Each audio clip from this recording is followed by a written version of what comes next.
the haunted hospital. It was midnight. The apartment building stood silent, every window dark except for the faint yellow light glowing in your room. The world outside was empty, the streets below still, as if the whole town had fallen asleep at once. Then, with no warning, the power went out. The hum of electricity vanished. The silence was so complete you could hear your own heartbeat, loud and uneven. That was when the footsteps came.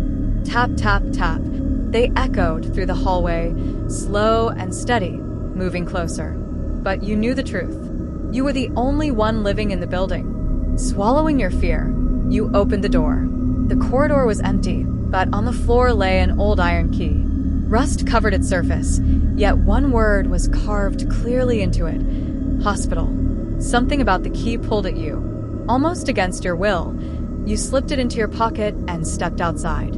The footsteps seemed to guide you through the night streets, past closed shops, past silent houses, until you reached the edge of town. There, rising out of the darkness like a shadow from another world, stood the abandoned hospital.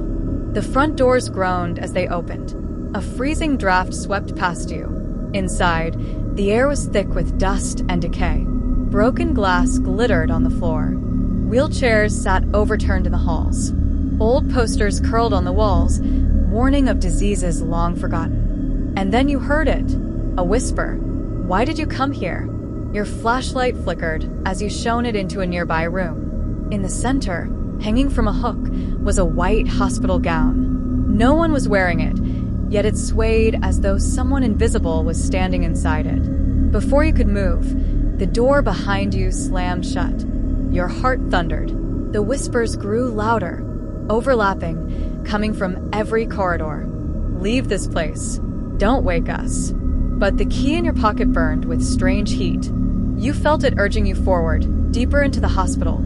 At the far end of the hall, you saw an elevator. Its doors were bent and scarred, yet when you stepped inside, they slid shut. You hadn't pressed a button. The elevator began to descend on its own, down past the ground floor, down past the basement, down into darkness. The doors opened with a screech. A hidden floor stretched before you, cold, black, and silent. You stepped out into a surgery room. On the table rested a thick, dust-covered journal. Across the cover, scratched in red, was the same word, hospital. You opened it. The pages were filled with records, each one describing someone who had vanished.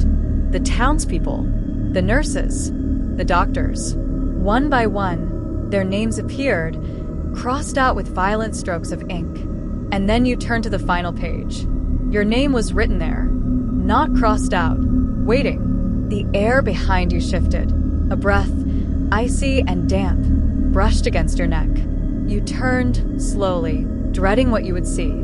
A figure stood there, a doctor in a white coat, but with no face. Just smooth, pale skin where eyes and mouth should be. In his hand, a scalpel gleamed. He whispered without lips. "You're next." Panic surged through you. You ran, down endless corridors, past doors that slammed shut as you passed, past shadows that reached from the walls. The whispers became screams, each one chanting your name. Finally, you burst through a heavy metal door.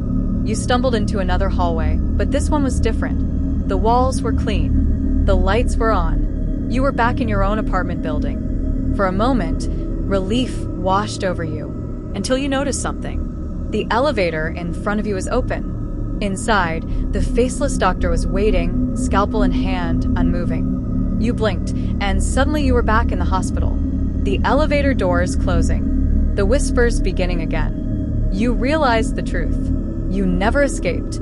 The hospital and the apartment were one and the same. And now, the key had locked you inside forever.